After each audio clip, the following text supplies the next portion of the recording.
একজন সাহাবী তাবিজের ব্যবসা করেন নাই।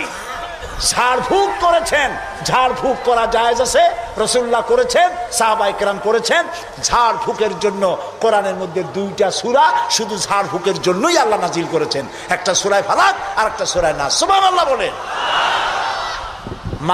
মানুষের ক্ষতি করতে পারে, জাদু টোনা করতে পারে, সেজন্য রাসূলুল্লাহ বলেছেন, লক্ষ্য করেন হাদিস, সূরা ফালাক সূরা নাস 3 বার পড়বে ফজরের পরে, 3 বার পড়বে রাতে শোয়ার সময়, পড়িয়া হাতের মধ্যে ফু দিয়া এই হাত দুটো মাথা থেকে শুরু করে শরীরের মধ্যে ডলে দিবে।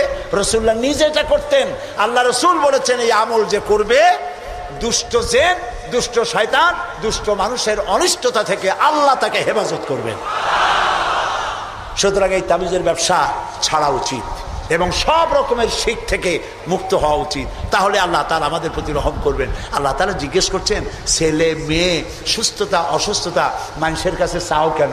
আলাইসাল্লাহু বিকাফিন আবদাহ। আবার শোনেন, কে বলতেছেন কথা? আলাইসাল্লাহু বিকাফিন আবদাহ। আমি আল্লাহ, আমি কি আমার বান্দার জন্য যথেষ্ট নই? আপনারা বলেন অবশ্যই যথেষ্ট। চিল্লায় বলেন অবশ্যই যথেষ্ট। তা আল্লাহ তাআলা যদি যথেষ্ট হন, তাহলে আমরা শিরকের কাছে